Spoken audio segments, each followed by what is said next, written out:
folks, welcome back to Untitled Chapter. This is Chris once again.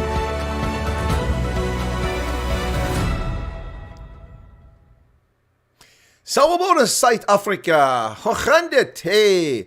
Otsihilijang. How's it going, folks? Welcome back to Nako. It's time. The Call of Africa. Today it's Nako -2. It's just Koketso and I today, and we'll be discussing it. Our first time doing this live, this particular program.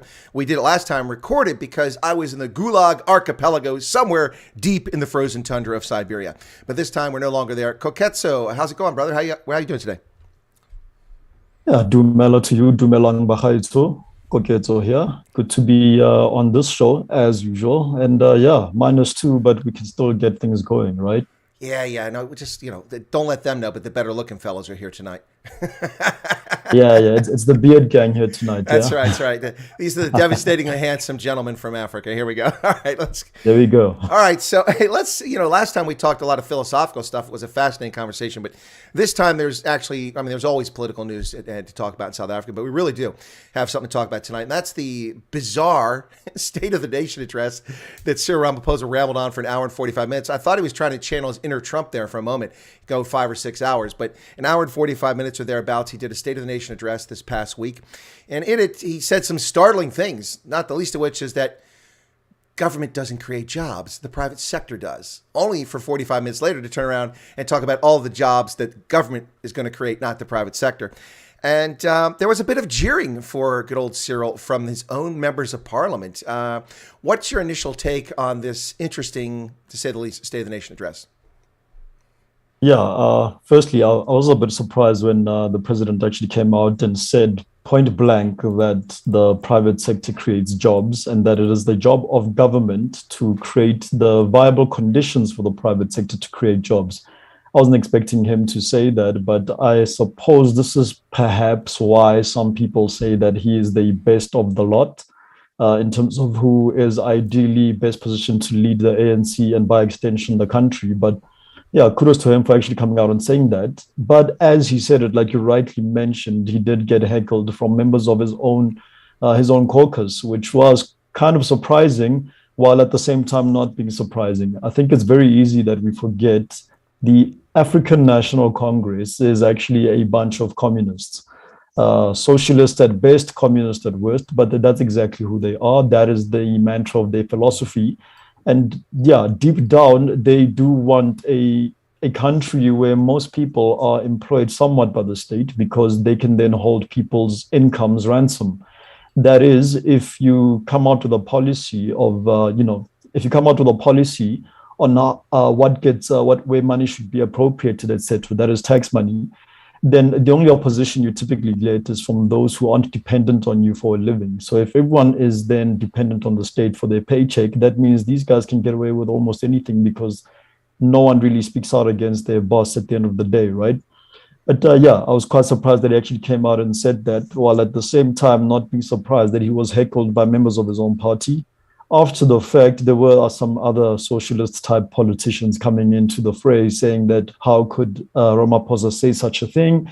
Because it's the same old arguments again. Remember the evils of capitalism. Meanwhile, it's the very same capitalism that is A, not just pulling people out of poverty, but B, giving money back to the state for them to actually deliver on their promises, whether they do it or not. But yeah, there's quite a lot to go on with that State of the Nation address. It's been about a week now, and I believe today he was actually in Parliament to join part of the SONA debate. I think it was yesterday or today. I can't remember. I've been a bit too busy. But yeah, the president then comes out and has to defend everything that he said. And as you can expect, the debate is never really intellectual. We want to hear how he's actually going to deliver on the promises, the many promises that he made, and we can get into some of those.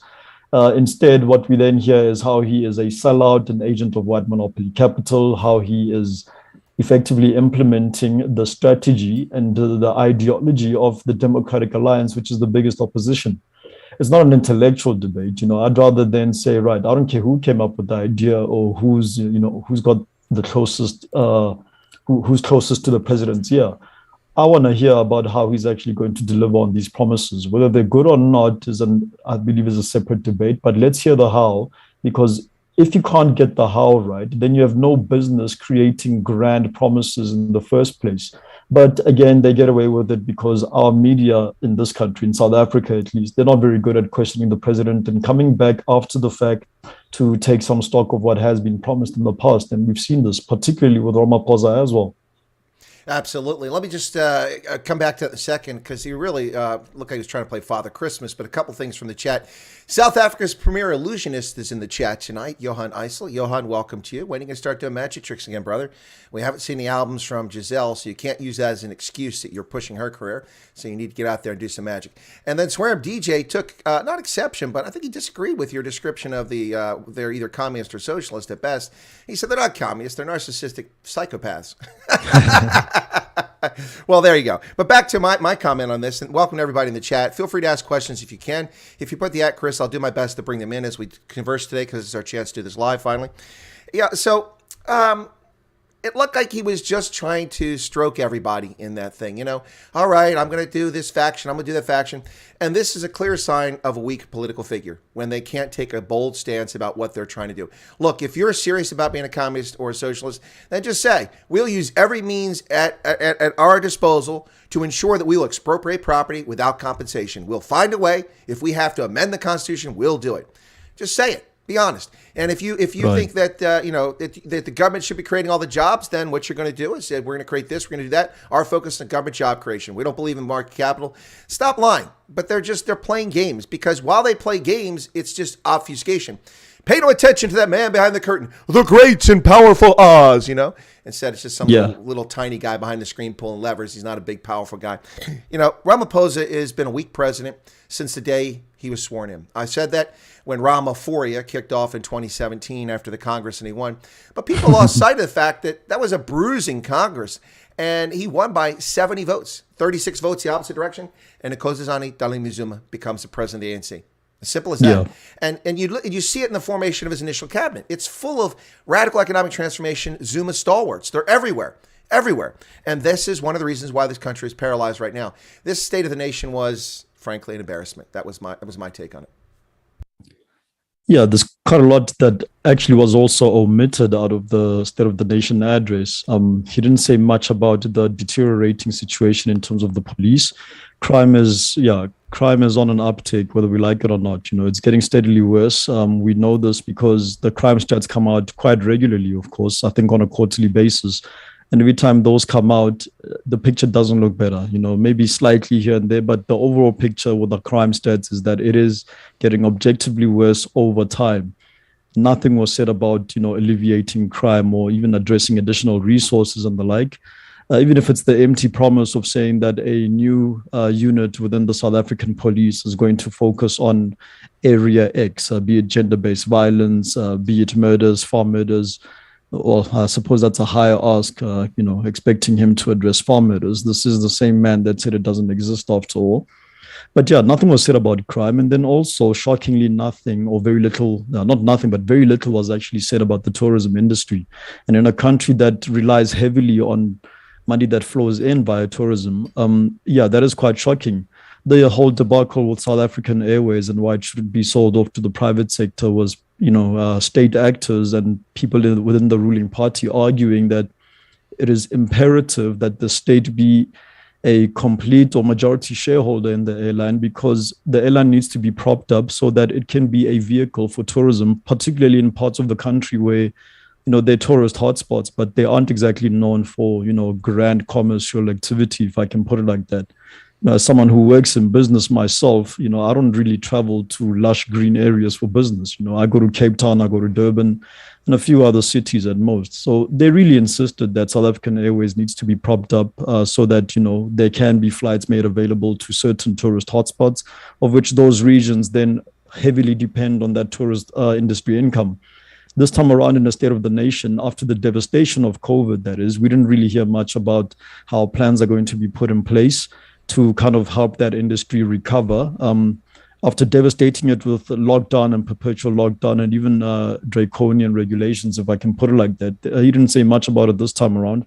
I don't know if maybe it's because the state actually lost a court case I think, actors in the tourism industry. I'm not sure if AfriForum was involved, but I believe they took the state to court over some of these regulations around who gets to receive state aid. That is, if you own a small bed and breakfast or restaurant, you are explicitly excluded from applying for aid unless you meet a certain BEE criteria. That is, you must meet employment equity targets and enforce some form of affirmative action. Are you talking about the Tourism Relief Fund? The tourism relief. No, that was fund, much more explicit than that. It didn't say BE. It said unless you're Black African. That's what I saw when it was gazetted. I saw what it said. It went up on the website and they removed it the same day after they got excoriated. Yeah, no. You can't. It was very explicit. It didn't say BE was later mentioned down there, but it says specifically Black. It says specifically Black African. That's what it said. That's even worse. Well, of course it's even worse, and people lose their mind over a black manager for a BEE corporation named Clicks putting a stupid ad from Europe into a circular in South Africa on a website. They lose their mind over that, but nobody loses their mind over that nonsense. Now it's Now, let me interrupt you there because you got a lot going, but let me just one the story. You're one of the few people, in fact, you're the only person that's actually mentioned. I haven't even talked about the tourism industry and the impact of it. What is striking about the State of the Nation address is that if you take out a couple of moments where he mentions Corona, this wasn't even about the pandemic. The country's still under lockdown. Business is still being crushed. The wine export industry was almost destroyed by stupid regulations saying you can't transport alcohol in the first phase of this.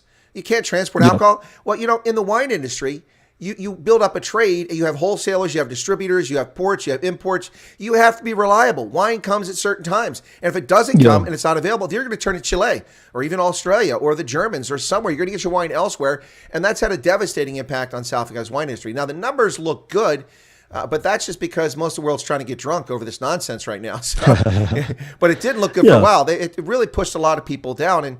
And you're spot on with this thing. The Tourism Relief Fund, I railed against it. Both Solidarity and AfriForum, if I'm not mistaken, took them to court over that piece. That was utter nonsense. And what's really sad about it is some of the funds that went into that Tourism Relief Fund were from private donations, not just money that the taxpayer put in there. And then they decide they're only going to give it to people based on skin pigmentation. That's... I thought we supposed to move past that 1990, 1994, making decisions based on people's skin color. That's ludicrous. That is patently racist. And there's no other way to describe it. Yeah.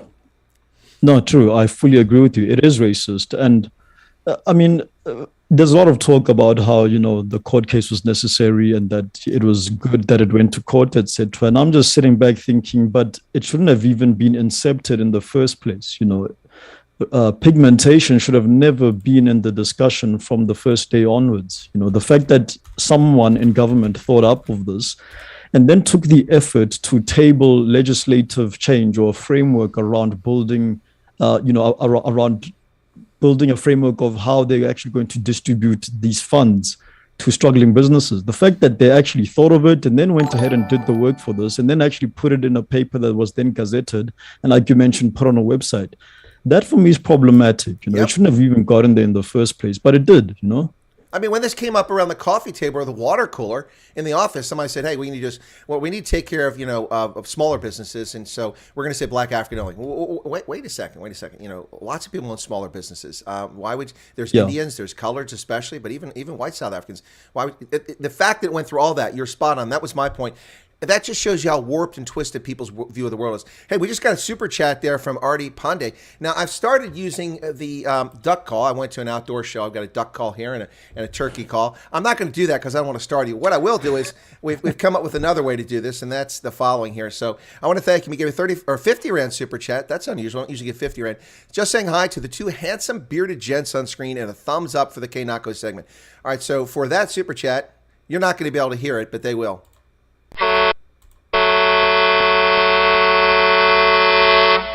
That was a semi-horn. Here, I'll do it so you can hear it. Hang on. Cool. Whoops. Okay, hang on. It's not working now. Give me a second here. I got to do it so you can hear, so you know what the sound is. I don't want you to think that we've stuck something in on you here. This is what we do for the super chat today. Oh, Canada. Anyway, that's what we're doing for the super chat segment there. Lovely. All right. Oh, there's another super chat from Jay Smith. It says, how do we bring back meritocracy? That's a good question. All right. You're not going to hear it, Koketso. By the way, folks, people are asking, who is this lovely gentleman? This is Koketso Resani. He is from South Africa. He's a business fellow, and and pretty smart. Got his head screwed on straight. He's part of the team that does Man Patria, Dumo Denga, and Koketso Ritsani. So I'm going to do the horn. You won't hear it. They will. It's not working. Hang on a second. Sorry.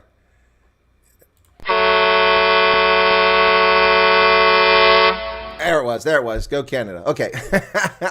Lovely. Speaking of Canada, the U.S. and Canada, tonight in the Chi-Com Winter Olympics, U.S. women and Canadian women fight it out for the gold medal. Midnight here on the East Coast, about 7 a.m. for you guys. Anyway, yeah, so how do we bring back meritocracy? Well, that's a tough one, man. That's hard to say. We're losing that in the military here in the U.S.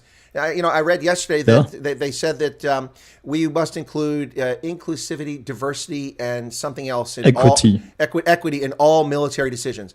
Oh, hang on a second. Okay, all right. Okay. So listen, Captain. I appreciate your operations order there and how we're going to go up the hill and call for fire with support from artillery, but you didn't ask our trans member of the unit. So can you take?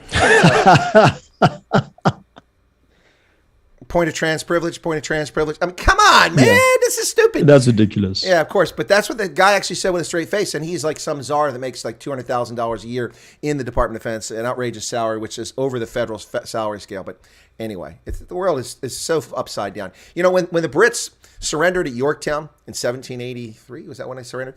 The band, after the French Navy surrounded them and Washington trapped them on the peninsula there at Yorktown, they surrendered. The band played The World Turned Upside Down when they surrendered.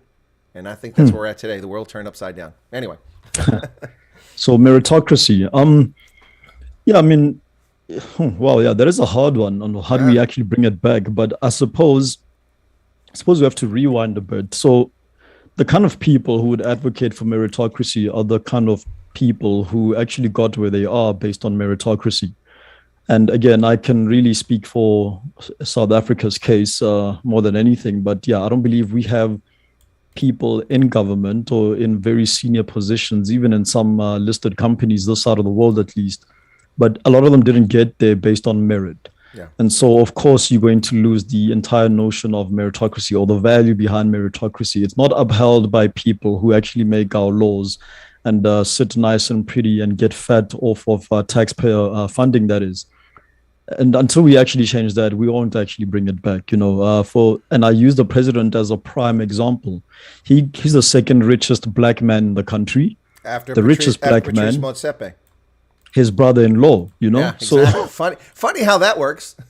Funny how that works, So, yeah, and he got rich off the back of BEE, which he helped design, of course. Yep. B being Black Economic Empowerment, that basically said that you didn't really have... it was a form of diversity, equity, and inclusion, I guess, by saying that, right, those who were previously disadvantaged by the apartheid regime, you need to diversify and include them and give them equity. And that's how he got rich. He simply got rich off the back of being a non-executive director in listed companies and receiving lovely amounts for sitting in boardroom meetings. And obviously having proximity to a Nelson Mandela, proximity to a Thabo Mbeki afterwards. He was Jacob Zuma's deputy president for some time as well. So that's how he got rich. He didn't get there on merit. He brought no demonstrable commercial expertise in whatever industry. And he sat on various boards, primarily in mining, etc. But he's there because his brother-in-law is one of the largest mining industry players in this country in the first place. Yep. So it's not off the back of some form of expertise. He didn't build a business of which then became a success, and then off the back of that knowledge then transformed the economy of the country off the back of key business sector or commercial knowledge. He didn't do any of that. Nope. Therefore, he didn't get there on merit. He got there off the color of his skin. And that's why right now when he's president, he surrounds himself with people who have a very similar outlook. One of them was Tito Mboweni, who again is also a firm believer of BEE, being a commerce man himself. Just 2 days ago, he actually tweeted saying, perhaps it's time we actually ask ourselves, what is an economy? You have someone who was the Reserve Bank governor who I think he's gone to Goldman Sachs right now. I can't remember where, but yeah, he's in a private equity firm right now, one of the key global players. And he's probably an advisor of some sort in there, obviously providing some key strategic insight on this part of the continent at the very least. But even he's asking, what is an economy? So you have people who are admitting that they don't fully understand what an economy is, that they're the ones responsible for our economic laws and our economic policies. That is not a meritocracy. So yeah, we won't get a meritocracy back until both here and elsewhere we get people who have gotten to where they have gotten to based on merit. Well, it's patronage. That's all it is. Not to speak ill of Africa, I've lived all over the continent, but it's in, it was the norm the world over for millennia, and it's remained the norm in much of Africa to this day. Patronage, it's what it is. We see it in the States too. That's how the Chicago political machine was run. It was patronage. You hand jobs out to the Irish, you hand jobs out to the Polish or whatever, that sort of thing. You get your privilege and your position and your wealth based on who you know and who you blow, sort of thing. And that's no different. That's how these guys got wealthy. But now, at least I will say about Patrice Motsepe, he seems to have some business acumen. He seems to actually know what he's doing, whereas Ramaphosa is just a leech. He's just been sucking off the teat of others. And let us not forget Implats, and then, of course, Maracana, he was on the board for that when that was called out. But let me get a couple chat comments in here.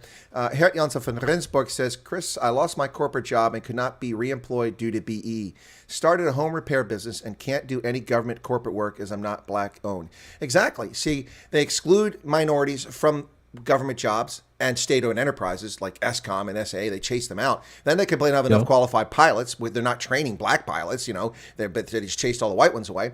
And then what happens is you can't even compete for government contracts, which is over half the economy. The South African government sucks up half the economy, and so you barely have a chance to survive. I have an Indian friend in South Africa who had a business, and he employed, I think, 24 black South Africans in the Gauteng area near Tshwane. There was like electrical repair, construction sort of business. And he had a hard time. When people build new buildings, he could get contracts, but anything to do with the government, he couldn't get it because he's Indian. He's not black African, and he couldn't qualify, couldn't meet all the standards for BEE. So that already caused him problems. And when the lockdown happened, he's out of business. 24 black South Africans don't have jobs. He's bankrupt, lost his life savings, built the business over nearly 3 decades since the end of apartheid, and it's all gone. All gone because of the ANC's stupid policies and their racist policies. But listen, I'll tell you this, the impact of BE is beyond South Africa. For instance, just imagine if Hert Janssen van Rensburg, who gives super chats, had a job, was still making money, I'd be rolling into cash with super chats right now. I'd be rolling into cash. This stupid racist policy in South Africa is affecting my bottom line, and I want to stop. And Fleshen, who is Welsh but lives in England, and that's got to be difficult for him to be Welsh and living in England. But Fleshen says, looking dapper in that shirt. Now, he's saying that because I'm wearing a Welsh rugby union shirt today. So that he likes it. Anyway, got away from things for a little bit there. But you're right. These are not, we're not talking by and large self-made men. Listen, for all the things we might say about Bill Gates, we don't like him, his monopolistic practices, his shady business dealings, at least he made himself. He wasn't put there. No one handed him equity. He and Paul Allen created Microsoft, and I know the history of it, so I'm not a big fan. But Larry Ellison, self-made billionaire. The list goes on and on. Ross Perot, self-made billionaire. He borrowed $6,000 from his wife and started a computer system back in the 70s and sold it to General Motors for a few $1 billion, became a billionaire off of that sale. Then it was EDS, Electronic Data Systems. Then he created Perot Systems and became a billionaire just from that as well. And he was very influential. The list goes on and on of self-made men and self-made women.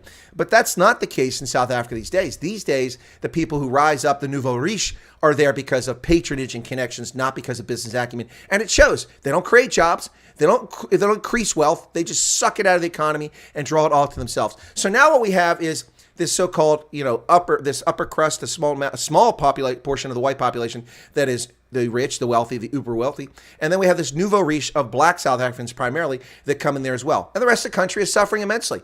There are more black South Africans living in abject poverty today than were in 1994 by figure of tens of millions. And this is a direct result of ANC's failed macroeconomic policies.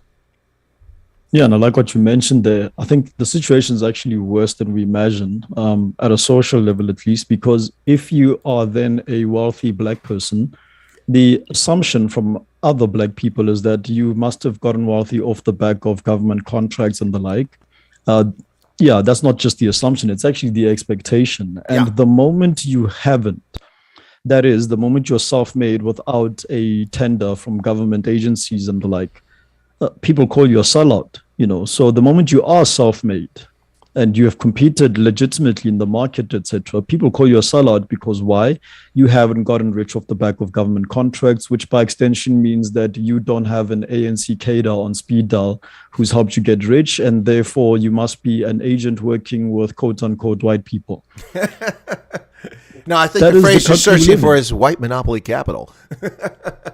Well, yeah, white monopoly capital. But, it's funny that when they mention white monopoly capital, right, they first need to understand what exactly constitutes a monopoly. And if you go to the dictionary definition for that, you'll actually see that most of these quote unquote white monopoly capital companies don't actually meet that definition. So they're not monopoly. So then you'd argue that they are white capital. Well, what do you expect? Any man who starts a business is effectively doing it for their children, right? Mm-hmm. You are creating wealth so that you leave for your children a life you could not have, or a better life than you had at the very least. And that is why we generate wealth. We don't take it with ourselves to heaven. We certainly don't do like Egyptian pharaohs and take it with to our graves either. So you do it for your offspring. That's your offspring from your sibling. You sleep with your sister in Egypt, and have kids. So right. Let's not forget that interesting aspect of it. Yeah. So you wonder why they have problems a few generations down the road. Well, did you see EFF this week? We're marching to Johann Rupert's properties. This white monopoly capital. Johann Rupert made his fortune primarily on luxury goods sold around the world, not manufactured in South Africa, not purchased in South Africa, not from South Africa. Most of his wealth comes from Richemont Group, which is based in Switzerland, and I know because I'm a shareholder. And I'm also a shareholder. Oh, there you go. There you go. Yeah. And that's where most of his wealth comes from. Now, the only thing I don't like about that is he's clever. He owns 6% of the common stock, but he owns 50% of the voting class stock. So he controls it. But I suppose that's good because he's a smart businessman. But I mean, brands like Louis Vuitton, Cartier, and brands like that all fall under Richemont. And that's where his wealth is coming from. These morons in the EFF, either they know and don't care, they just want to sow racial discord and class envy, or they're just clowns. Because, I mean, if you know anything about Johann Rupert, you know that he didn't make his fortune off the backs of South Africans by and large. It came from around the world, from people buying luxury goods, right? Yeah, but I don't think the EFF types know that their Mont Blanc pen has contributed to the pockets of Johann Rupert. So yeah, exactly. That's right. Mont Blanc is another brand. See, folks, when you tune into this program, you get people know what they're talking about. We're not just spoofing and spinning and just, we know what we're talking about there. What are the odds that both of us were Richemont shareholders? I didn't even realize that you might be, but I'm always honest when I talk about corporations with my audience. If I have a share in it, or whether it's in a mutual fund or just actual direct shares, I let people know because that could affect your view on things. In my case, and in probably your case, it just affects that we're rational, cogent thinking people who can identify where wealth is created, and it's not intergenerational in this case. Yeah, and I mean, these are very solid conversations to have. Funny thing happened at the beginning of last year.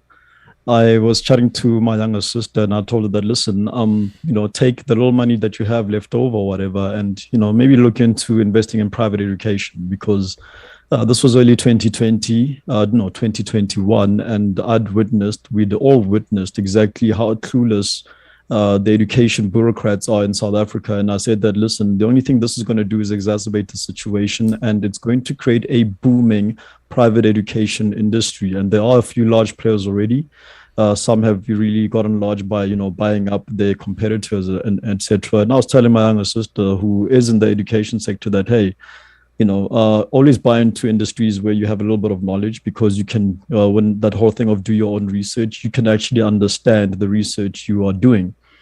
And yeah, I told her, go ahead and do it. And she went ahead on my advice and actually, took a little bit of money and bought a bit of equity in these some of these firms.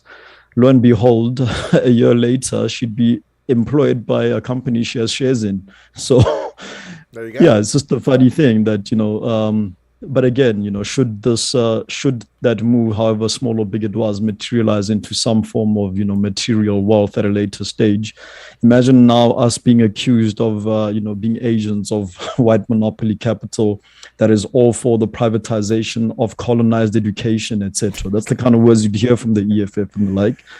But while it really just came from making an informed decision years prior, and that kind of hindsight or long-term thinking, I believe, you don't really find it in some of our bureaucrats. They're more concerned with the now. They want to expropriate land without compensation right now, so they can wake up one day without their pants on, looking over over a horizon of lush green farm and say that this is all mine. But in the Zimbabwe case, that's exactly what happened. And literally within 4 or 5 years, all of that had gone to the pits. And the photos you see now of what used to be luxury hotels in the middle of nowhere on a vineyard, etc., when you look at the before and after in some of these photos, your jaw drops. You see an Olympic-sized swimming pool that is, it's not only dried up, but even the paint around the peeling pool, off.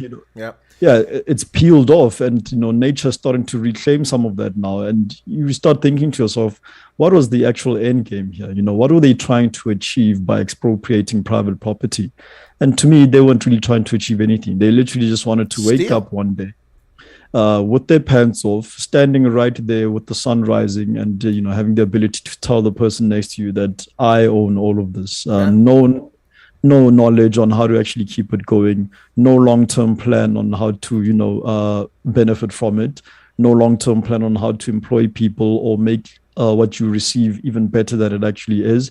And we see much of the same with ANC cadres, particularly when they get involved in business as well. The best case example is with the Passenger Rail Agency of South Africa. That is the state entity responsible for train coaches, really, for passenger rail, which is the cheapest form of transport from one city into another. They got in there, and the scandal there is really shocking. But, a couple of years back, it came out that South Africa, under the apartheid regime, used to actually manufacture their own trains. The tracks were manufactured locally. We've got quite a burgeoning steel industry. After all, the coaches were manufactured locally. The electrics around that, all of that was manufactured locally by the apartheid regime. Now, years into democracy, when it's time to now replace some of this hardware, because you can no longer refurbish something that's dead, they decided to go and import these locomotives from, I believe, a Spanish company, and after billions are spent and the locomotives get delivered, we then find out that actually they not only fit on the track, as in the South African track that's laid out, hundreds and thousands of kilometers of it, but they're also too tall for the actual rail system. That is, even if you force them on the cables down. Yeah, they'll not only rip the cables down, but there are bridges that they can't go underneath either. Slice the top right.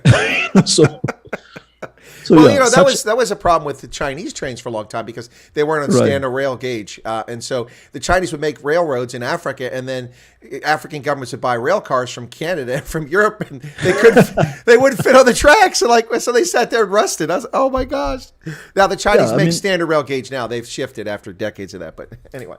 Yeah, it's such a standard spec for anyone really to overlook. You then ask yourself, who on earth is in charge of this? Did you not at the very least get a couple of engineers to check how tall are these things and what kind of track they can go on? But it goes like you're saying, exactly what Harper went through, in that the most competent people have been pushed out, and now you replace them with people whose primary qualifying criteria as the color of their skin, and not necessarily the expertise they can bring. Clearly, there's such a lack of expertise that in the train scenario, at the very least, they didn't even check to see if it will actually fit. And they spent billions and billions on importing these from Spain.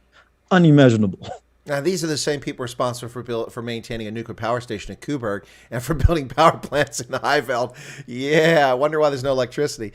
But folks, you're listening to Nako, the Call of Africa. It's time, folks. And today it's Nako -2. And I should mention that Dumo Denga has appeared in the chat, saying he's down a little bit under the weather. So Dumo's with us in spirit, but one of our co-hosts is not here on the screen today. So we'll cut him a little bit of slack for that. Corona is boring. Do the alien thing had a comment. I'm going to get that in a second. But Harriet, this was from, I think, Jacques Smith. Jacques said to Harriet, same thing here. I have 2 degrees, 5 diplomas, and 3 certificates. I've received this position is preserved under BE more than 24 times as I watch employees who enter the door without a matric qualification. That's no wonder South Africa's falling apart when you take unqualified people. And so the answer is we have to have equity. Equity started in 1994 with proper education. Here's the thing that irritates me about this. People want to just ignore the most basic thing here. Education, not indoctrination, education, and not the education that you find throughout Africa. Now, when I said this on a broadcast with a bunch of black Africans from all over Africa about a year ago, people just started clapping when I said this. And I said, listen, the problem in much of Africa is that students don't learn to think. They learned rote memorization. That's not education. That's not learning. That's indoctrination. If you're just told this is how things are, repeat this, flush, push in, push out, same thing. Teaching children to learn how to think for themselves, to evaluate, to assess, to take information, to be literate. And that is not what the ANC has done. Yes, there are South Africans like yourself who are capable of that. And that's, thank God there are some. But by and large, the majority of the public education system is broken. And Bantu, as Cyril Ramaphosa said last year, Bantu education was worse than no education at all. And I agree. ANC Bantu education is worse than no education at all. People that cannot articulate, can't think for themselves are useless. They're useless when it comes to making decisions. All you can do is get them emotionally involved about things. They're not qualified. And that's a sickness. That's an illness. It's really absolutely crazy. And this is a pervasive impact of this. In 1994, let me go on for a second here, Koketso, because in 1994, you and I didn't know each other. This is something I said. In 94, I would have been a captain. I'd just been promoted to captain, and I was in the Army. And I was saying... And I was 3 years old. Oh, stop with that nonsense, man. That's not fair. That's not fair. Anyway, so I was a captain in the Army, and I'd already been in the Army almost a decade by that stage. Anyway, so I was a captain. I was in Germany, and it was coming up to April. This is going to happen. We're going to have the election. It's going to happen. There's a lot of enthusiasm. People are excited. Apartheid's finally going to end legally, officially, although all the laws have pretty much been stripped out by that point. And I said, listen, people were talking to me about South Africa, and I said, listen, you got to understand, South Africans have to be patient. What do you mean? Well, you're not going to write the past overnight. It's going to take a generation or two at a minimum just to get things to where it begins to be fair. And that's if South Africa gets it right.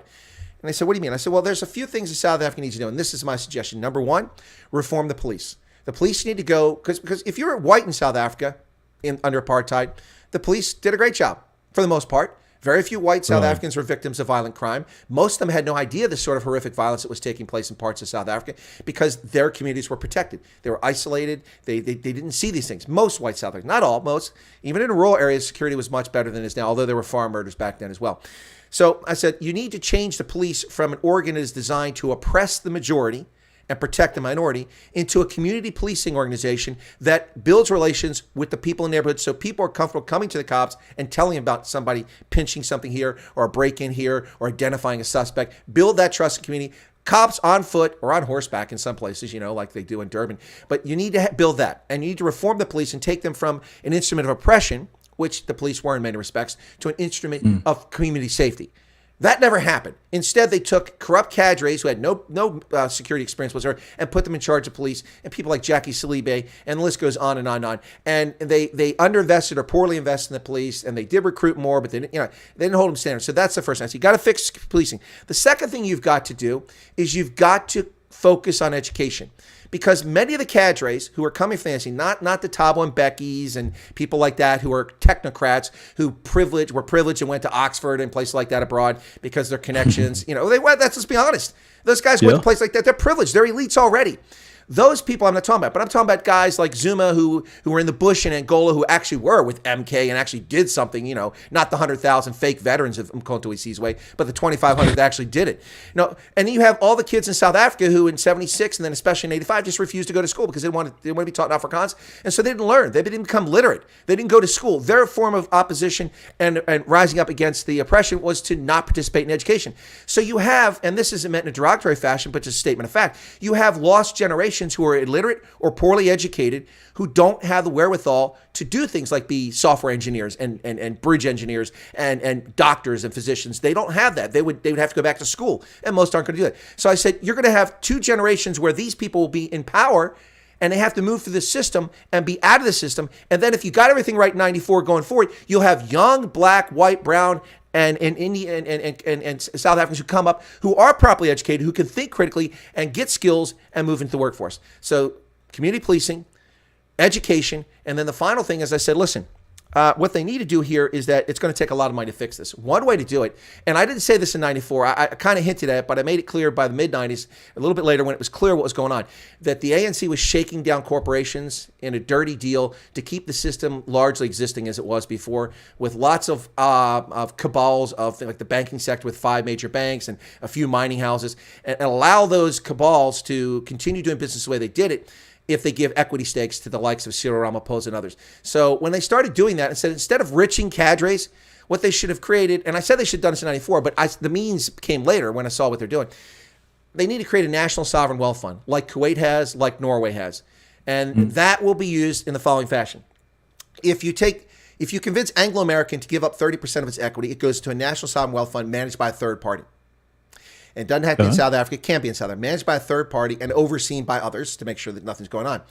And that money, when it generates capital gains and or dividends, that money should be distributed to South Africans. Now, because of income inequality and ill distribution of wealth in the country, which I'm not really a fan of saying ill distribution, because if you made the money, it's not a distribution if it was legitimate. But the Gini coefficient being so skewed in South Africa, my argument was this: you set the amount of money based on income level. So if South Africans, regardless of their skin color, make 10,000 Rand or less, they may get a payout this quarter, next quarter, monthly from this National Sovereign Wealth Fund. And then all these equity stakes go in there, and you have people that are good money managers and managers, and you will build wealth. And instead of creating a dependent welfare society, you create a society. You get a statement that goes, I got 35 Rand this month, dividend off of Amplats, and this came from Wimpy. Suddenly you're an ownership society. You own something. You're getting something back from it. And instead of trying to destroy these corporations, you want them to succeed. And you'll patronize places like that. And so community policing, education, and a national sovereign wealth fund. None of that was done. We've talked about all of it, and education is worse today. The policing is worse today than it's ever been. We saw this week a SANDF member and a SAPS member caught in a cash and transit heist. The SANDF member was caught in a cash and transit heist 9 months ago. Why is he still in the military? Why isn't he in jail? And how many places has he robbed in the last 9 months? He didn't get caught. And then we just saw again, more SAPs, 4 SAPs police officers dealing drugs in uniform in unmarked police cars, and the taxi drivers pinched them in, and they arrested them. They put zip ties on the cops. This is how broken this is. So anyway, thank you for the long opportunity to do the soliloquy there. I just want to share, that was what I said in 94. This isn't Monday morning quarterbacking, and this isn't looking back. This is what I said then, and I stand by that. If we had taken those 3 approaches, South Africa would be a demonstrably better country today and far wealthier. No, I agree. Yeah, look, I agree fully. I'm a bit on the fence about, the creation of a sovereign wealth fund, of course. Because it could just be stolen from. Well, not only that, but like for me, I'm all for it, provided that it was used for the express purpose of infrastructure development in areas that were largely left to rot by. Okay, that's an even better approach, because if you reinvest that money into the economy rather than giving it to people, then you can improve the infrastructure. Yeah, that's fine. But my point is that when I really firmed up this idea is when I saw them giving stakes to Cyril Ramaphosa and others, and I'm like, and Koketso, who seems to be forgotten in every conversation today. Is he still alive? I haven't heard his name. He's like the guy that's completely skated in this Rona era. No one talks about Koketso anymore.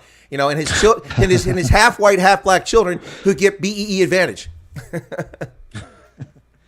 I think someone actually mentioned him a few weeks ago, asking the exact same question of what is he doing now. And I think the consensus is that, because he's actually got a head on his shoulders, he's just decided, you know what, I'm actually too good to, be fighting political battles and everything. I'm going to stay home in my paid-off house, live my life, and watch my equity portfolio rise and watch my bank account swelling off the back of dividends. Sounds like. It's exactly what I would do, I guess. But look, there's a lot that could have been done, but I just got to make the point that for anything and everything you just mentioned, I believe it requires a level of competence and intellect to actually achieve, and not just think about it, but to actually achieve on the goals that would have been set out all the way back when. That capacity to actually think like that, I don't think it exists largely in most parts of government at the very least. And I've said this quite a lot on Manpatria as well, that, the few people who would have come out with such great ideas, etc., they get pushed out. Those few who remained, the majority of them were pushed out along with Thabo Mbeki anyway, so they're gone. And funny enough, everyone who was deemed an Mbeki loyalist, the majority of them who were pushed out with Mbeki by the Zuma faction, etc., they're actually doing well for themselves. And I think the prime example is still who was Mbeki's deputy president. He had 2 deputies at one point. It was Phumzile Mlambo-Ngcuka and Kgalema Motlanthe. And Phumzile is actually, I think she's got a lovely position somewhere in the UN. I think the UN's arm that does a lot of the women empowerment work, etc. She's literally yeah, she's a suit in there at the UN. So she's doing quite well for herself. And a lot can be said about a lot of the people that Mbeki surrounded himself with. So after they were pushed out, they had the option of then pursuing other avenues, either in the NGO or private sector. And there's a stark contrast with those who were in the Zuma camp. You know, they're firmly hanging on to the power that they have right now. And they're causing quite the headache for Cyril Ramaphosa. And I like what you mentioned earlier, in that, you know, when Ramaphosa became president, you said it from the get-go that he was going to be a weak president. Yeah, Whoops. The best, and I thought that he could perhaps deliver some semblance of a return to the joy we had during the Mbeki years at the very least. And a good start would have been to clean house within his cabinet. Instead, you have someone like Angie Motshekga, who's still Minister of Basic Education. She's still in the job post-Zuma. Blade Nzimande, he's Minister of Higher Education. He's still in the job post-Zuma. You know, head of the Communist Party, or Secretary General of the South African Communist Party. He has a cabinet position in the South African government. You know, officially in the cabinet, but they still are high-ranking members of parliament who sit on committees as well. You know, your Malius Gigaba, your Faith Mutambi, who's responsible for the collapse of the ASABC, together with her acolytes, including Claudi Motsoeneng. So there's a long list of these people that, you know, have still managed to retain some semblance of power, even in the Ramaphosa years, post the state capture that Cyril has been insisting that, you know, we are going to address the situation, we are going to fix things.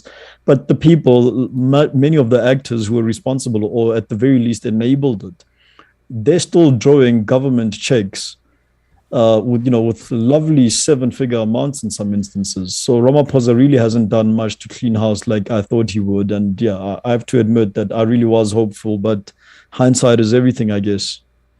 No, good point. Let me quick question for you here. Koketso, do you feel you're getting a fair opportunity to get comments in here? Are you getting your share of the airtime? Just checking. Well, comments. I don't have the YouTube link open, so I can't actually see it. No. I said, you mean with myself? Yeah. Are you getting a fair chance? Okay, all right, just checking. All right, so I'm going to say this, and people can take this whatever they want, but frankly, I don't give a flip anymore when it comes to PooTube and people. So I'm just going to say this. Someone in the chat said, "Chris, let this guy talk!" 9 exclamation points. Are you paying attention? Koketso just spoke for 3.5 minutes.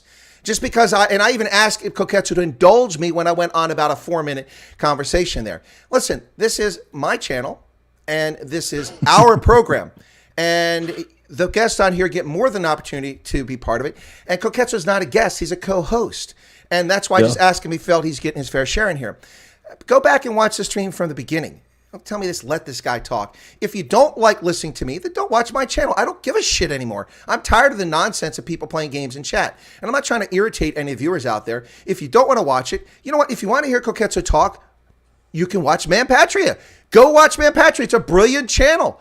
I encourage everybody here to subscribe. Hit the bell. Get every notification. It's a fantastic channel. Those guys do a great job. But if you don't want to hear me talk, then why are you watching my channel? That's the question I ask. Anyway, sorry. This happens, every now and then. It's juvenile. I'm tired of it. If you don't want to hear me talk, then stop watching my program. It doesn't hurt me. You're not giving me any money. You're not paying my mortgage. Trust me, it's a hell of a lot more than I ever get on YouTube to pay my mortgage every month. So, this is a public service. I do it out of love and trying to inform the public. So there you go. Anyway, so I digress there because it really kind of irritated me a little bit there. It's happened twice in the last couple weeks. And, again, on my, Koketso, let me explain real quick. On my program, you know this because you've been on there. When I do an interview with somebody, it's a conversation. It's not an interview. The Indaba Conversation with Chris is the name of that segment. So I don't come on and go, so Koketso, growing up, what was your interest in life? And then 5 minutes later, well, did you really like the color blue? That's an interview, a traditional interview. We don't do that. This is YouTube. We have a conversation. You share your views. I share my views. You didn't agree with me on the Sovereign Wealth Fund. You had a different approach, and I actually liked your approach. So guess what? I learned something right there by listening to what Koketso said. So, it's just sometimes it irritates me. Sorry to digress like that, but you know what? I'm so over so much on PooTube and this stuff. People think I stress about stuff. I don't. I don't anymore because, doing this for 2 years now, I've seen pretty much all of it now. And anyway, but folks, seriously, you guys should subscribe to Man Patry. It's a brilliant channel. Those guys do fantastic work. The only problem I have is I never seem to get the updates. I think they get shadow banned like I do. And that means it's just racist because it's two black dudes. They shouldn't be shadow banning them. Yeah, the shadow banning thing is actually real. Like I've seen it with some other channels I follow as well. I remember telling Roman as well at some point that I don't actually see Morning Shot when I open my YouTube. I have to manually go to the search bar and type Morning Shot Roman Kabanek for me to find the channel and then click and then, yeah. So it has to be it's literally a concentrated effort on my part. And I believe he's been shadow banned for some or other reason, of course. And there's also debate that was going around about how Facebook really, they basically outsource to consultants all over the world to help them with their algorithm. And now it looks like perhaps Google and YouTube are doing the same thing, in that they're outsourcing human opinion, to basically lefties, who will then come out and say that, right, maybe they give them a list. I don't know, because I'm not involved in such an industry, but perhaps they give them a list to say, right, here's the updated list of channels that, you must kind of put on the back burner so people don't find them by accident, that is. And this is probably one of them. Same goes for any conservative media, I guess, and pretty much even if you're not conservative. But the moment you start thinking for yourself, right, big tech doesn't like that. And that, for me, is what I find problematic. And these arguments keep going on all over social media, and I don't care who says what. But at the end of the day, it goes back to that whole mantra that people who advocate for free speech, they typically say things like, I don't like what you're saying, but I will fight for your right to say it, Yeah, exactly. Yeah. There's a lot to be said in that. And those who actually actively try to censor speech, etc., they're no different from guys who were burning books way back when. Yeah. Accusing people of being witches because they said something I don't like. It's primitive behavior, but I guess we should expect primitive behavior from people who haven't gone past primitive thinking, and that is critically thinking for yourself, I guess. Yeah, exactly. Well, listen, Wandering Turtle just said, I'm definitely subscribing to Man Patry. So there we go. I'll take 1,000th of a rand when you get that residual coming in there, Koketso, for sending you a subscriber. You heard that, Dumo.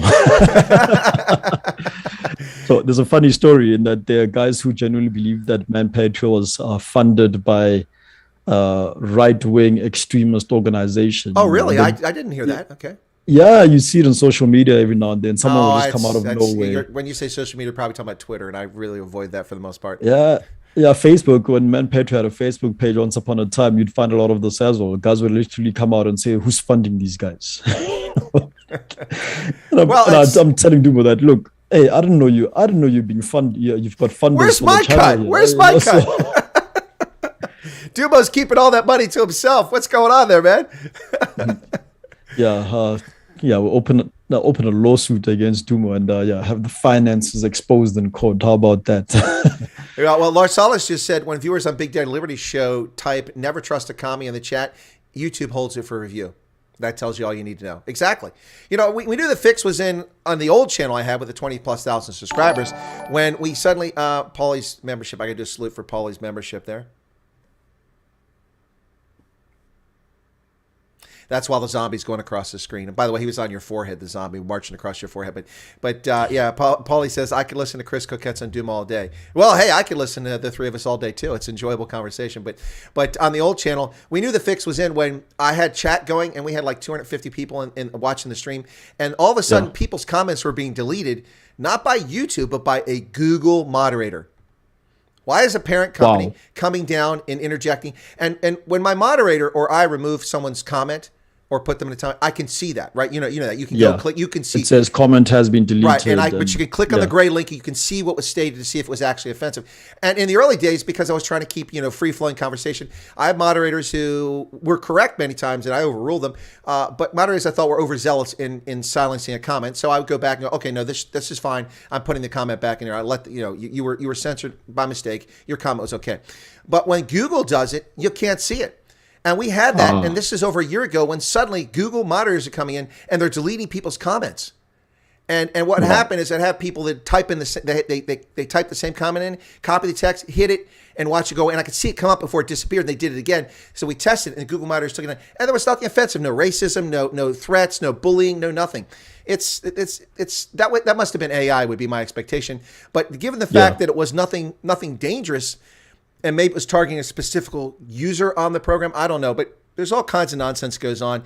Let's be fair to PooTube. With tens of millions of content creators, with hundreds of millions of hours put online every single day, it takes a hell of a lot of processing power in order to police that. And it would take a huge workforce of human beings to review the things that come up. Using AI to alert Google that there's a problem with the video, I don't have a problem with that. If you have AI that scans it and goes, hey, check this one out. But when AI removes your video or gives you a strike, which is what happened to me, or removes your channel over something that was never said, that I have a problem with. And this is the hazard of this stuff. So these tech giants are guilty, but I do have a degree of empathy given how much data. This is a lot of data we're talking about. Yeah. Look, I'll be honest. I have zero empathy, and I'll use what's happening right now with the whole metaverse thing that's developing. I don't know how much you know about that, but you've got effectively Facebook even changed their corporate name to Meta. So Meta, parent, is it Meta in the States? Because it's Meta to me, but we say Meta. All right. Yeah, at least now everyone knows what we're talking about. But they're effectively creating whole virtual worlds, right? And there's a conversation to be had here. And I kid you not, this will eventually balloon in the mainstream media, and that in the real world, we are all subject to constitutional laws depending on the country we're in, etc. Everyone is subject to the same. But by creating a virtual environment, a separate virtual world, who's responsible for that?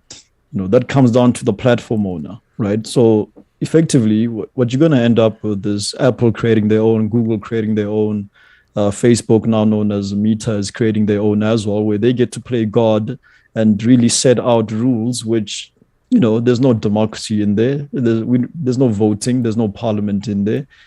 The equivalent of a parliament that would exist in a virtual world is the boardroom of whatever or whoever owns that platform. So the big question around this is, what's then going to happen? What are they going to enable in these platforms and not enable? What will be permissible? Will free speech still be a thing? I doubt it will be. And then what's going to happen to things that are constituted as crimes in the real world? Things like groping, for instance. They're creating whole worlds where you can have an avatar that is, you don't even have to be a human. You could be an animal of your choosing if you like. But what's then going to happen when all of that spills into the virtual world, where things like sexual harassment, etc., can then take place in that environment? Does the perpetrator then become liable under real world laws for them having committed what is a would-be crime in a virtual world? Yeah. So I'm just waiting, and I'd really like to see how this conversation develops. But it really does go to show that, in the absence of corporations having the ability to actually go out and not just influence policy, but actually sign off on policy, they are now creating worlds where they will be the policymaker, and they're going to coerce the rest of us into joining these worlds because, advertising revenue, create a lovely platform, be anything you want to be. And of course, the whole leftism thing of, right, if you're a man and you want to be a woman, you may not be a transgender, but of course you can go into a virtual world and experience a world where you are a woman. I've been there. It's called Second Life. It kind of died on the vine. I remember Second Life. Yeah, Second Life. Yeah. I remember that. Yeah, that was something it didn't else. last long. No, it did, because I could never get off the pier. I couldn't get the damn avatar to move off the pier. Really? I was the first couple of times I played. I'm like, damn it! Come on, go this way, go that way. Yeah. No, but let me bring you some of the chat here really quickly. So this is from Assistant Guardian a while ago. So the deep level of racism there. Well, he's in South Africa. He's talking about the deep level racism never ceased to amaze me. If it were the other way around, it'd be global news. Yeah, absolutely. And Tony Nash, who's in Canada, said, today I noticed that my likes are being removed from videos that I've watched. Yep, that happens all the time. I see the data all the time, folks. I pay attention to what goes in my videos. I go back and I see videos that had 350 likes on it. 3 months later, there's 126. Do you really think that 200 people went back and removed their likes from my video 3 months after the fact? No one does that. Exactly. So, and then Jacques Smith says, if the media was free, this wouldn't be the first time I've heard of Koketso or Watsane. Exactly. And if no, seriously, if this stuff was free and there was no rigging to it, Man Patriot have 100,000 subscribers. And given the way I was blowing up in late 2020, I'd have 500,000 subscribers easily by now.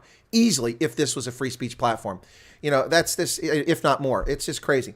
And then this is interesting. Wandering Turtle, who's South African but lives in the Caribbean. Hey, how he's got it nice, huh? He's in the Caribbean. living nice. Exactly. He said, I heard a theory today that the Marxists failed to get the working class to revolt because the quality of life kept improving. So now they're trying to get the world to focus on identification. Yeah, that's a decent theory. I mean, it's certainly working. You know, a little this, a little that. We're group, disagree. Fact. It's not theory. It's fact. Yeah. Yeah. And then Jacques Smith put a thing up. He said, this one's for the YouTube moderators.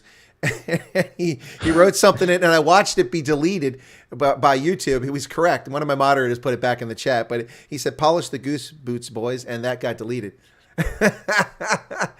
Yep. Okay, I don't get the cultural reference. Well, I suspect it has something to do with stormtroopers and Nazis with the boots, you know. So I don't know, but yeah. So that or maybe it means something in some community. But anyway, that was deleted by YouTube, not by any of my moderators. Yeah. So. And none of those are words that I have marked for, you know, because, you know, as a content creator, you can put certain words down, like the K word, the N word. Those things are blocked in case somebody tries to pollute the chat. You know, I remember the first time I did a call-in show and I put the link out there, you know, naively and told people ahead of time, a Zoom call-in session. I had people come in and try to put, you know, Nazi and porn stuff, and they tried to steal my Zoom session, and they got control of it for like 15 seconds. I was finally able to wrest it back from them. I just deleted that video, but you know, you got malicious actors out there. But anyway, yeah. So yeah, but we have to touch on this before we call it. But yeah, the EFF and the AfriForum in court. Yeah. You know, so are you watching that at all? Not this week. So I was doing training past 2 days. I did a full 9 hours in the office today. Like I mentioned earlier, you know, I literally drove back, and as I arrived home, I jumped on here. So hey, I saw some of it via Twitter. You know, Ernst Roots was giving a couple of updates here, particularly around Malema's testimony, but. I saw an interesting thing there where apparently Malema said on testimony that, under oath, that they wouldn't allow Ernst Roots to be an EFF member even if he signed up. Okay. And there's a lot to be said there. Was he questioning the basis for denying it? Well, I think he's basically just confirming that they do hold their own biases. Of course, remember Ernst Roots is supposed to be Antichrist, the devil, you name it, he is that. You know, boogeyman, that thing under your bed, tokoloshi, whatever. You know, Ernst Roots is supposed to be all of that. Chupacabra. Yeah, chupacabra. You know. Yeah. Well, I watched. What is the other one? I watched part of it last week, but I mean, when I saw Ernst Roots being interviewed by the pretend advocate there, that's what I call that guy, the pretend advocate, because clearly he couldn't hold a law degree asking questions like that. So, Mr. Roots, this end note, how can you have gotten this from this book when it wasn't published? And Roots explained to him that there was an initial print, then there was a second run. The first was in English and Afrikaans, the second was in Afrikaans, and that the end note came from the second one. He explained it like 5 times. He spent 45 minutes on one end note out of over 1,000 end notes in a published book. And I'm like, why are we wasting people's time? I sat there and I was like shaking my head. I didn't realize that Malema had already testified. I probably would have watched that, but I just gave up watching it. I did a couple videos on it.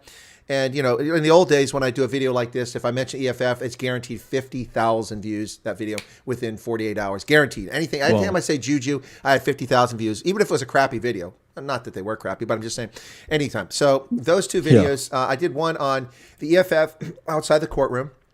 Give me a second on this real quick. EFF spews racial hatred outside South Gauteng court. 1,459 views. Ooh, wow. And then I did another one on Azapo's, I call it Azapo Fragility at the AfriForum versus Julius Malema, because they were in there. That was a joke. Well, they broke in and they talked about white fragility, so I call it Azapo Fragility. And I pointed out that this organization went from a total of a massive 24,000 votes a few elections ago to just 6,000 most recent municipal elections. And they are just really, they're just an afterthought, and they're looking for attention. They are 692 views, you know. Yeah. Anyway, there you have it. Yeah. No, but Yeah, yeah, but I mean, this there's a lot to be said there, about how. how unimportant they are. Yeah. Yeah, sorry, I'm just remembering that video. Yeah, it was quite comical, really. And yeah, I called it out. I called it out on Twitter, and yeah, was called. Yeah, again, let me be safe for YouTube. I was called a house N-word for criticizing it, of course. So the problem is, right? People on that side of the spectrum, I think they're running out of insults as well. But it goes a lot with what Lindiwe Sisulu was saying when. Yeah, and this is something that I still get particularly angry at this. And we were chatting about it with my older sister the other day that, imagine being a black professional within the legal fraternity. You work your butt off to be a sitting judge. You've climbed up the ranks, you've gone up the ladder, only to have a career politician who's good at nothing, who's been living a life of privilege, not just as a member of parliament, but also by virtue of having the surname Sisulu, that is. Only to have someone like that call you a house N-word because you aren't making decisions based on skin color as they would prefer. Imagine going through all those many years of school, being a practicing attorney, earning your stripes, only for someone to then come out and say, just call you a house N-word because, yeah, you aren't making judicial decisions that favor, quote unquote, the black majority. Like, of course you aren't. You're supposed to make judicial decisions that honor the Constitution. First, that's the first point, and that's the last point. Nothing else matters. You are supposed to enforce the Constitution. You took an oath even to do that. So that's really all that's expected of you. But you've got a career politician who's good at nothing, then coming out and insulting you for being good at your job. Imagine that. Oh, yeah, well, I'm with you on that. I tell you what, I'd be happy to do things on behalf of the black majority in South Africa if I was in government there. First off, the 551 million rand pissed down the drain over cleaning schools had been closed for over 4 months, in which it's physically impossible for RNA, ribonucleic acid, to have survived on a surface for 4 months. 551 million rand, $38 million to clean schools. Instead of wasting that money, I would have built pit latrines. No, I wouldn't. I would have built abolition units in the Eastern Cape for school children, bought textbooks for them, and electrified their school with that $38 million. That's what I would have done for black majority in South Africa, not put that money in my pocket like a corrupt, thieving bastard that this racketeering organization known as the Angry Naughty Children actually is. Ooh, I got that out. $38 million to fumigate, disinfect, clean schools that had been abandoned or hadn't had occupants for 4 months. Oh yeah, over 4 months. So I'm going to do. We're going to go with Sherman and Mr. Peabody. I don't know if you get that reference. That was a cartoon for kids growing up when I was here in the States. They go in the Wayback Machine. They go back in time. Sherman and Mr. Peabody. Sherman was a kid, and Mr. Peabody was a little dog. He was a beagle, so it was a cartoon. Anyway, so we're going to jump in the Wayback Machine with Sherman and Mr. Peabody and go back and talking about wiping down the schools.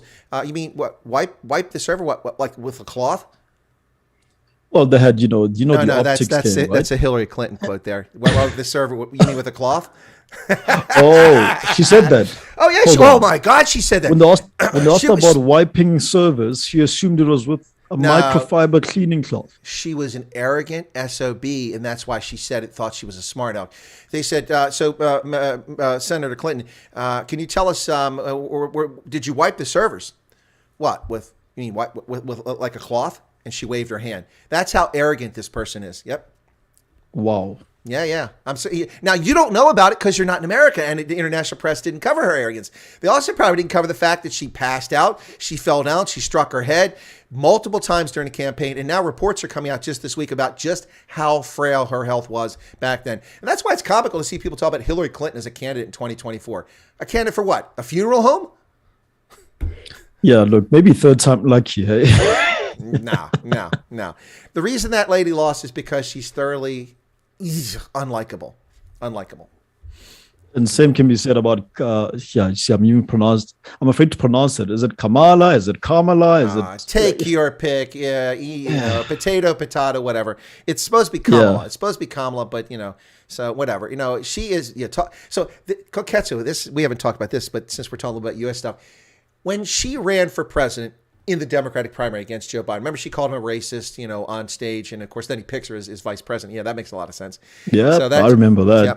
So before that, or after that, she withdrew from the race after, I think, 3 states primaries, because that's our system. We do, the party selects their candidate to go to the general election. So she withdrew, and the newspapers ran a story. The systemic racism, racist voters in America wouldn't vote for a black woman to be president. Excuse me. Now, you might be onto something. There may be racists that don't want Kamala Harris to be president, but you do realize that the Iowa caucus, the New Hampshire primary, and the third one, whichever the third one is, those are places that only registered Democrats vote. So if there are racists who won't vote for Kamala Harris, they're Democratic They are racists. racist Democrats. Exactly. Don't try to tar and feather me with that as an independent or as a Republican or as a constitutionalist. We didn't get a choice to vote on her. In the interest of full disclosure, I would never vote for her for anything except the first one off the island. That's what I'd vote for her. Well, they said just a few years ago, no one knew who she was. She was a relative nobody. She wasn't even celebrity status like Donald Trump at the very least. You could put Trump's face out anywhere and people would recognize him. But yeah, she was a relative nobody. And then from absolute nowhere, and I say this because, us on the other side of the world, most people here definitely didn't know who she was. And then she gets announced as Biden's vice president candidate, of course. And all of a sudden, people are like jumping for joy. And I'm thinking, but you don't know her. And what really irked me was, I think there was a video clip during the election campaign where she steps off a private plane, of course. Remember, climate change, the climate change greenies. They go on about climate change, but they hop around in private planes, of course. But there was a clip of her hopping off a plane wearing Timberland boots, and people were fawning over her saying, yeah, this is a real black woman. She understands the culture. She's even rocking Timbs. And I'm thinking, you're going to vote for someone because they wore a pair of Timberland boots. Is that all it takes? Like, I thought South Africans were bad, because all it takes in South Africa to win an election is rock up at a crowd, sing a few songs, and you got to do the political dance. I'm sure you know it, Yeah. You've got to do that political dance, and you have to do it in rhythm. That's how you win constituents in South Africa. But I'm just there on the other side of the world watching all my American friends on Facebook as well, thinking, so you guys are going to vote for this woman because she stepped off a private plane in Timbs. Wow. Well, what gets me about that is the irony. In South Africa, people may look at Timberlands as a black thing. They're not. They're very much a white thing, in the States. I mean, Timberlands are that's the those are winter shoes. That's the iconic white man boot. That and LL Bean. I mean, next you're going to see rappers wearing LL Bean, and talk about cultural appropriation. Yeah, that's another that's another debate to have. There. She wears Dumo when you need him. Dumo would be great here right now. No, absolutely. No, it's just, I agree with you. And that's the thing. No substance. So when Trump ran in 2016, I don't like Trump. And I have a long-standing grievance against him. Goes back to the 1980s, by the way. It's kind of a comical one, but it wouldn't keep me from voting. He's a bully. He's a cad. He's impolite. And all those things are true about him, and he says the most outlandish things, and he does it for to push people's buttons. I get all that, but that's not what I vote for people. I don't vote because he's sexy or he's good looking or he doesn't have hair plugs, that sort of thing. I vote based on policy. Look, Ted Cruz is not a very attractive gentleman, although with the beard he looks a lot better. But Ted Cruz is not a very attractive gentleman. But Ted Cruz had my vote because Ted Cruz believes in small government, constrained fiscal spending, responsible government out of our everyday lives because the Constitution doesn't give the federal government the authority to intrude in the way it does. And so his policies, including his foreign policy, made sense to me. So I backed Ted Cruz, even though he's not a very pretty looking guy. I don't make decisions based on that stuff. I mean, but people do. It's you ever see those clips of when celebrities go out or social media folks go out and ask people on the street. So and they show pictures of someone and who's this? And it's Kamala Harris, and it's like in a liberal bastion of Manhattan, and like 8 out of 10 people can't answer the question.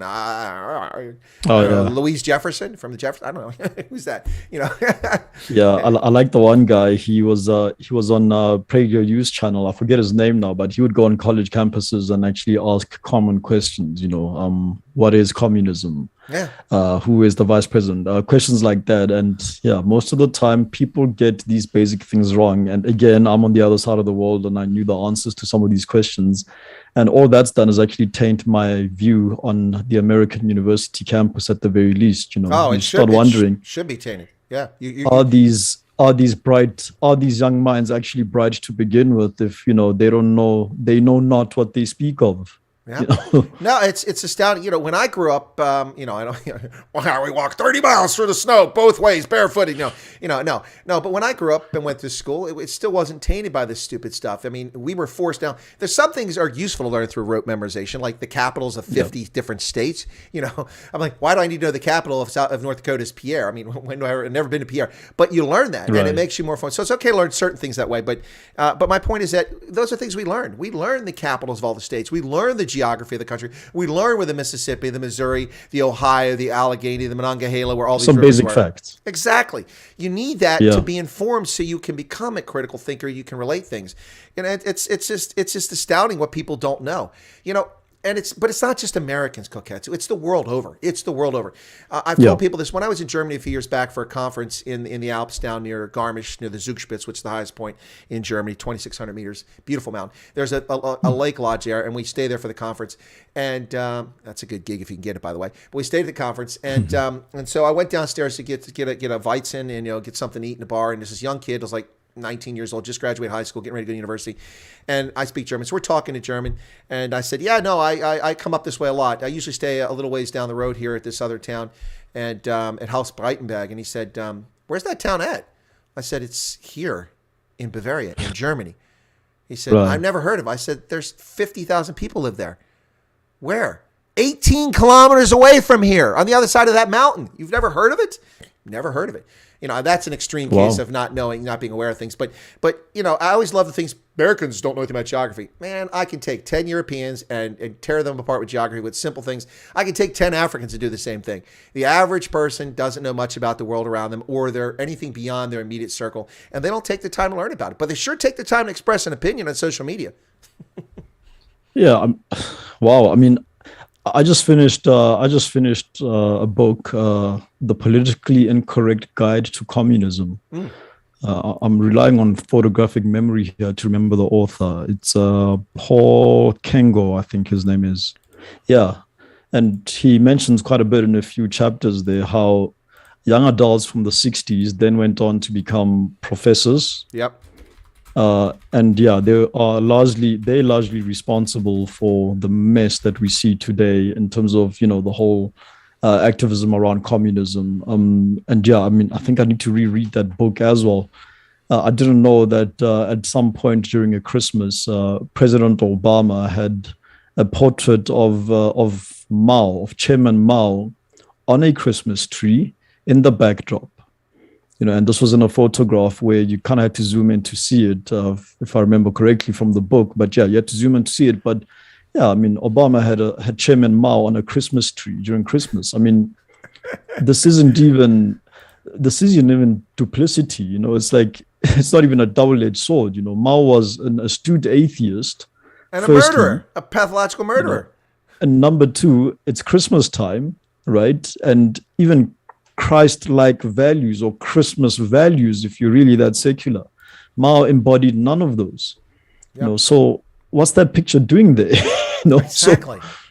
That's just the worst instantiation of it. But I mean, when I was younger, I would see this nonsense where all these people run around with Che Guevara shirts on, Che. And I was young, I didn't know much about Che, so I started studying him. Oh my God, what an interloper, what a nasty murdering SOB who stuck his business in everybody else's business except his own. And they think there's some kind of symbol. That's just, same with Mao. That's stupid.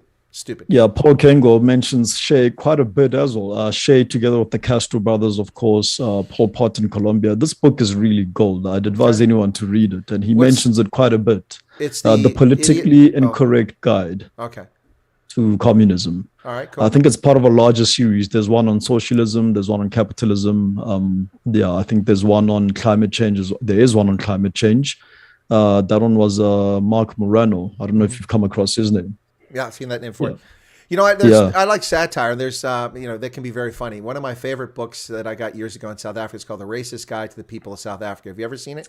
I've got that book. I love that book. It is so funny. It's self-deprecating. It's hilarious. But if you go to Amazon, now you'll get different recommendations than I do, but I go to Amazon and it shows me books you may like. To Kill a Mockingbird by Harper Lee. That's fiction. It's about injustice and racism.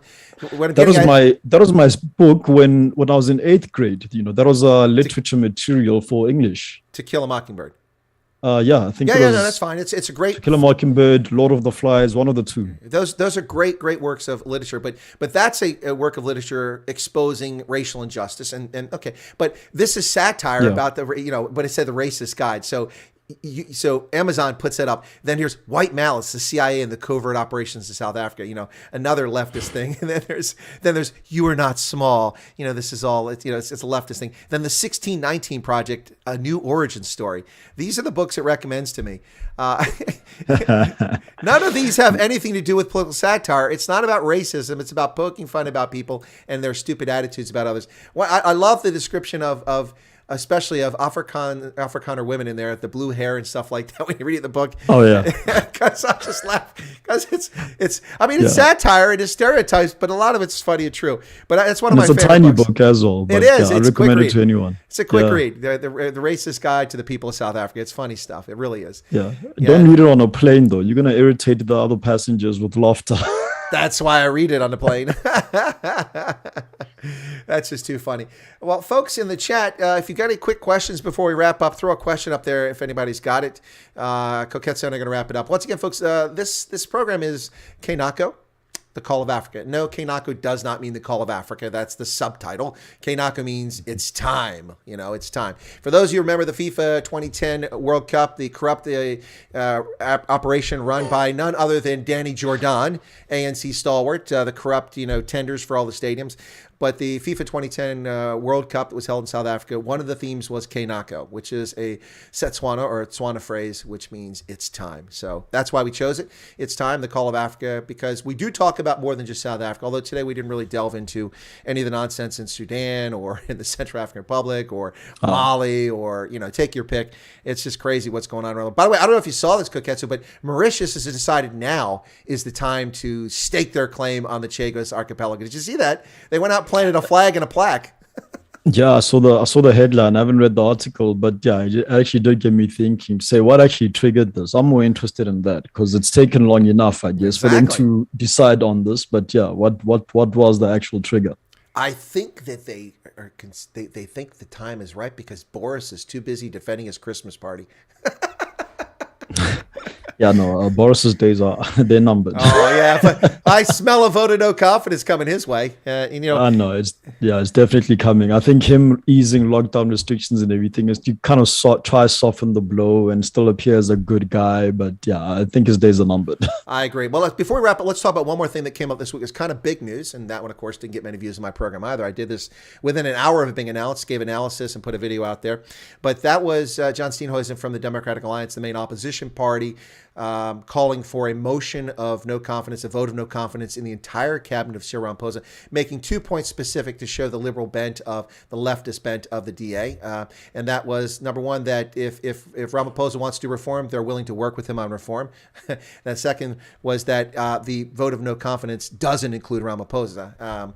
Now, it's obviously a political move, what they're trying to do here, but this is an interesting nonetheless. There's not a snowball's chance in hell that this would pass. It's got to procedurally be put on the floor, and that's got to be done. That takes time. And if it does go, it's not going to happen. But we did come tantalizingly close to removing a president a couple years ago in 2017. Yep. Jacob Zuma, 198 to 177. 198, you need 201 votes in the parliament. And it doesn't matter if people aren't there. You can hold the vote. As long as you get 201 votes, boom. And the thing is, the ANC had a lot more seats then. Now they only have 230 seats.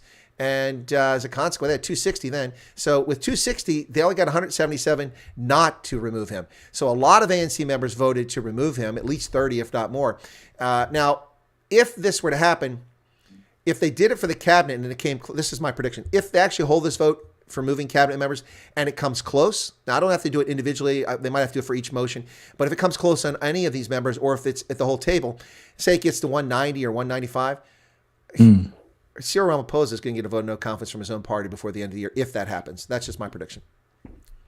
Yeah, I think the DA is trying to play Trojan horse. Yep. Yeah, it's probably a brilliant strategy. That is, look, there's nothing stopping the president from appointing a couple of, the DA's people into parliamentary or cabinet positions, that is. So I think it's them trying to play Trojan horse by saying, hey, we are willing to work with you here for the ANC to remain as a ruling party, but then they'll come with their own conditions to maybe say something along the lines of, part of our demands is to, put one of the DA's guys maybe in tourism, maybe in trade and industry, something like that. And I say it's a Trojan horse move because, again, if you look at the Western Cape and you backdrop the Western Cape province against the rest of the country, yes, it's not perfect, but yeah, it's leagues ahead of the next best province, and that's me being objective. So if the DA manages to put one of its people inside Cyril's cabinet, maybe the concentrated effort would be to then turn things around in that whatever department that is. A good start would be maybe getting a clean audit, removing some of the departmental rot that persists regardless of who is a minister or not. So yeah, I think that's maybe them saying that, right, we will help you retain power. Let the ANC not lose an election under your watch, let it be someone else's problem. But for your next term, we're willing to actually work with you here. And it could work, maybe. I don't think it will. But yeah, I mean, exhaust all your options before you actually write all of them off, I guess. But yeah, we'll see how it plays. And I would like to actually see it happen. It's all for the better, right? If politicians have that credible threat of, right, I'm not in power forever, then they might actually decide to work for their money. And yeah, the only way is up, I guess. Yeah, no, it's an interesting move. It is obviously very political, but it's also long overdue. I mean, Bekele, Angie Motseka, Ace Mag, well, not Ace Magashali's not there, but Blade Nzimande. I mean, and then Ronnie Lamola. Come on, these people, and he said it correctly. He didn't pull any punches. These people couldn't hold a job in the private sector. In fact, a lot of them would probably be in jail. That's true. I mean, how can Bekele still be the minister of the police after it's been reported a week ago that the entire insurrection was missed by the police? They were ill prepared. Now, here, let's put this in perspective. And I'm sorry, it makes my head hurt. Maybe this aneurysm will burst in my head when I say this finally. But I mean, I was right. On the 29th of June last year, I called the insurrection that took place. Now, I didn't say 100,000 people were going to do it, but I said there's going to be violence in KZN especially around in Kandla and Durban and Pietermaritzburg and places like that. This is going to happen. And the police need to be prepared for this. As soon as the verdict was handed down that he was guilty and then he had to go to jail, that's what I said. 8 days later, he still hasn't gone to jail. He finally goes to jail after he missed it. First off, he didn't turn himself in. That's a lie. He had till the 4th of July, and I'll never forget that because it's our Independence Day. He did not turn himself in at escort facility. By the way, they upgraded his prison. He was been a dumpy when he got to the nice new one. So he didn't go. The police had from the 4th until midnight on the 8th to deliver him. They didn't deliver him. They let him drive himself there, and he arrived on what was actually the 7th day. He arrived afterwards, after midnight. He finally submitted. So those are violations of court order. But I predicted all this stuff. How could the cops not know this? They did know it. They didn't care. They didn't prepare because they wanted this, because there's a radical economic transformation element inside of the ANC. This is an eternal civil conflict between ANC factions, and they're fighting each other with an intensity that's spilled out into open chaos in KZN. And that's the truth. But Bekele, he should be behind bars for incompetence. He's still a police minister. It's unbelievable. Look, there's also the stench of tribalism in this whole thing. Let's like it or not, the Zulus, they are the majority. I see you with the salute there. That was for Anne-Marie Nell, her membership. She used her super chat to say, politics is like the Oprah Winfrey show these days. Well, more like the Jerry Springer show than Oprah Winfrey, I'd say. Well, there's controlled fighting in the Jerry Springer show, okay. Yeah, not so much in the real world.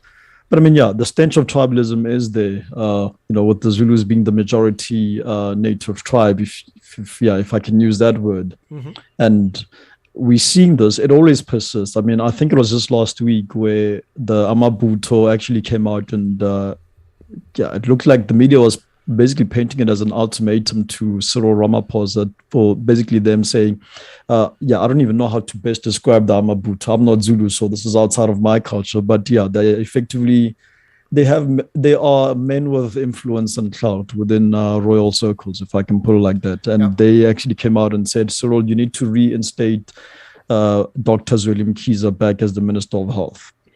And they're obviously saying this because he is a Zulu man. And Exactly. I'm here thinking, who the hell are these guys? I'm not Zulu. I'm nowhere near isiZulu in terms of culture, geography, and everything. And you guys are basically saying that moron needs to be my Minister of Health. Who do you think you are? A moron, that thief, that criminal.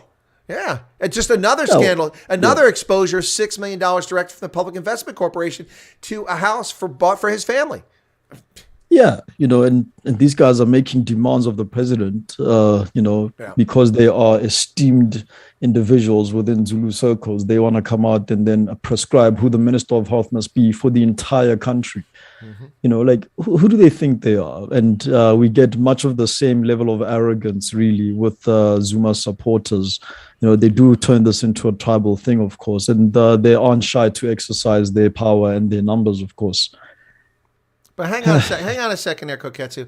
Now, wait a second. Did I just hear you say that you don't have the same culture as another black man? I thought y'all's the same. Everybody's the same, right? It's South Africa. There's white, there's black, and there's, I don't know, Indian they call themselves. But it's all the same, isn't it? Anyway, you get my point there. It's being sarcastic. Yeah, no, the reason I mention is that in the early days of my channel, it was growing a lot. I had a lot of South Africans who don't make the distinction between people based on skin pigmentation. White folks and black folks. They just look at people. They're white, they're black, they're the same. Let's see. Black folks, we got all kinds of black folks. We got the Venda, we got the Siswati, we've got the Basotho, we've got the Tswana, Xhosa, Ndebele, we've got Zulu, and there's not even scratching the surface. There's many, many more different groups there. And then you've got Khoi and San, and then whites, you've got Greeks and Portuguese and Germans and Afrikaners and English. And, This was the basis for Ernst van Zyls culture series on his channel. Check out his channel, Conscious Caracal on YouTube. YouTube search culture series. I'm in there, of course, representing the Botswana. Got to stand up for my people. But yeah, that was literally the basis of why he did that culture series, to actually lay down the distinction that, right, we may all be South Africans, but there is a clear distinction between someone who's from the Setswana culture, someone who's from the Venda culture. Yep. He's got Treasure Ntimani there as well to represent the Tsonga as well. So there is quite a massive, massive difference between black people in this country, and people just don't make that distinction. No, they assume all of us are rooting for Jacob. And exactly, and that's amongst all people. I mean, blacks and whites and Indians all make that assumption. And the same about white folks. There is kind of a distinction between Afrikaners and non-Afrikaners amongst whites. But that's about as deep. But that's about as deep as it goes when people look at white folks in South Africa. Really, seriously. So if you guys are wondering why Koketso and I get along so much, it's very simple. He just kind of let the secret out. Kemotswana. He loves that. Yeah. Okay. So for those who don't know, in Setswana, Motswana is the individual. That's individual person. Botswana with an A, not Botswana, which is a country, but Botswana are the people. And of course, there are many of them. There's the Bakwena, the Bafokeng, Baklapi. Yes. Who's Ian Kama's group is the Bangmawato, I think they're. Bangwato. Yeah, the Bangwato. Yeah. There are lots of subgroups. And so, it's people talk about Botswana as being particularly homogenous ethnicity, but that's not entirely accurate. I mean, the Swana-speaking people are the majority as a group, but they're broken in many different groups, and they don't always get along on some things, and so they each have their own traditional Dikosi, the chiefs that have traditional leadership. And, that's one of the things, you and I haven't really delved into this, but I don't think, but, one of the secrets of success for Botswana that I tell people all the time is that it was never colonized. It was just a protectorate, because they got tired of the Trek Boers driving through their land and taking cattle. And since the Botswana were also cattle herders by and large, that was kind of, a competition issue. So they asked the Brits if they'd do something, and Brits said, yeah, sure, we'll make it a protectorate. And it was so important to the Brits that the capital was based in Mafeking, which is not in Bechuanaland, by the way. It was actually in South Africa. That's how important it was. So, but I've always said that one of the reasons why I think that now the system of traditional leadership doesn't have the legal standard that people might want or hope or expect. But that system was never really interfered with, by and large, in Botswana. And so the Dikosi continued their business of adjudicating disputes and ruling over. That system stayed in place all the way up until 1966, when a modern parliamentary system was introduced over top of it. And both have a place in Botswana society. And I think that's one of the reasons for the success of Botswana. Would you agree or disagree with my assessment? Yeah, I fully agree. I have to agree on that. And I actually touched on some of the history, particularly with the Botswana as a people, right down to where does the word Botswana come from? And I still get comments even today from people who watch the video. I've gotten DMs from complete strangers saying, wow, I had no idea. But the word Botswana, and I think you'll realize this as well, it's actually a mispronunciation of the words Botswana, as in they are alike. Yeah. So that word came from Livingstone himself. He came all the way down here. It's a here. contraction of what he thought he heard. Yeah, he got here and actually found people in different areas that, he could tell that you guys are speaking a very similar language. Yep. There's probably different dialects because you are geographically spaced out, but you guys are pretty much speaking the same language. Therefore, you may not realize it, but you are one people. So what is the word in your language for people who are alike or similar? And someone told him, Ratswana. Then he said, okay, ba as in plural, so Batswana. And that's where the word came from. And even Botswana people today don't know this. And when I told them, it starts to make sense. But yep. It took a British missionary to actually make that distinction. And I believe that Botswana being a protectorate was, I think the Botswana realized early on what was going on, and they quickly came to the realization that, hang on a minute, these guys are actually drawing borders. So let's get a head start here and not have to fight over it. Let's just ask them to help us draw a border right now. And then we can take it from there. And the onus is on us to actually maintain and preserve our culture, irrespective of what happens. And that's exactly what happened after the fact. Yeah, and the thing is, there was the people as a group of people were still divided by geography, because the majority of Botswana are actually in South Africa. There's about 4 million, and about 2.6 million are actually in South Africa, and the rest primarily in Botswana. A few, in Zimbabwe and such, but mostly in Botswana. So so that's kind of how they got divided. But I mean, it's people. We always have this. When I used to teach the African Studies at the Army War College, Koketso, what happened was. I would throw this out there, red meat, because I usually have 18 to 20 African students, and the rest of my class of 40 to 50 were Americans, and some other nationalities. Sometimes, like the Australian was in there one year, and others would join. A guy from, I think, Indonesia joined the class one time because he's curious about Africa. Anyway, so I would say, let's. So what countries in Africa were never colonized? And Ethiopia, Liberia, and I'd be like, nope, wrong. What? No, that's not. No, that's wrong. The only country in Africa that technically was never colonized is Botswana. What? No, the Brits. No, it was a protectorate. That's not colonization. Colonization is the imposition of an alien political or cultural and social system on people in a place.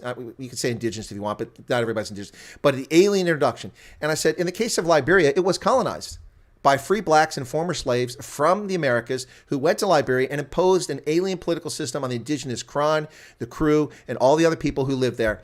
Huh? Yeah. Well, what do they have? They have a republic with a House and a Senate and a Supreme Court and a Congress. Does that sound familiar in a president? Sounds like America. Yeah. Doesn't sound something. It's an import.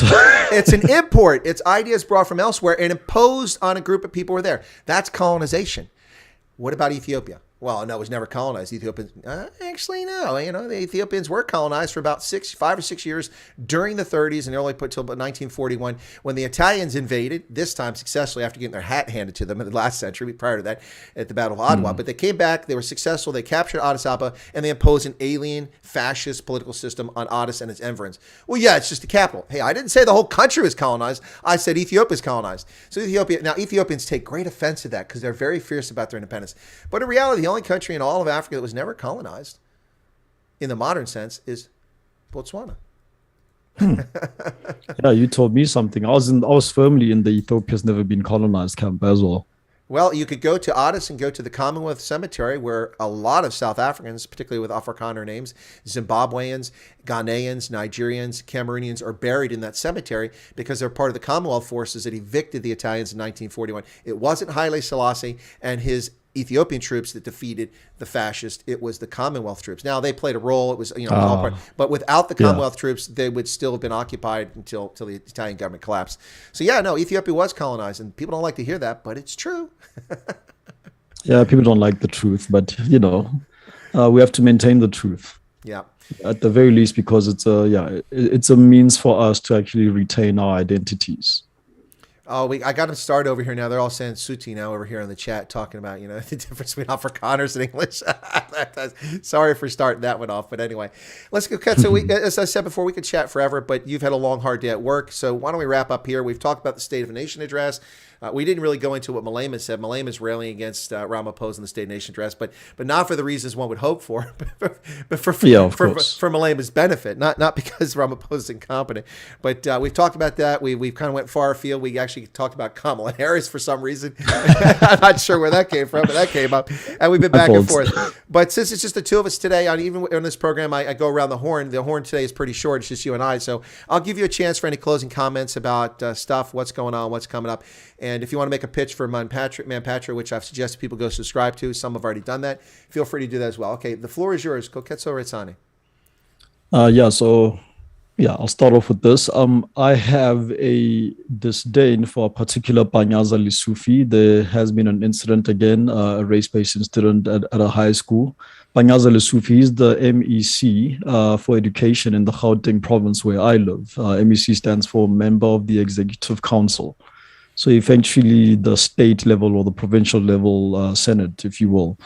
He's responsible for education in this province. And the thing with Mr. Lesufi is he's quite notable for always being first on the scene every time there is a race-based incident at a high school. And the media love him because he's very eager to give interviews and the like. He's never the guy who sends a spokesperson, etc. He does these things himself, and that's how he became a media darling. So yeah, he's up in the news again because there was a race-based incident and he was, as he does, first on the scene, etc. But people forget that this is the same man, like you rightly mentioned, who in his portfolio, $38 million was spent sanitizing and fumigating schools that didn't have occupants for 4 months, all under the guise of the pandemic and the virus, of course. A year before that, which many people have forgotten, his same department oversaw irregular expenditure, according to the state auditor, of over R1 billion. That's irregular expenditure, as in money that cannot be accurately accounted for, meaning which you could always interpret as it ended up in someone's pockets, and that someone, I wouldn't be surprised, is probably friends of the ANC's cadres who have been deployed in that specific sector. So yeah, so I have a beef with Panyaza, who blocked me on Twitter a while ago, but occasionally I go all in on calling out the man. And I haven't forgotten about him.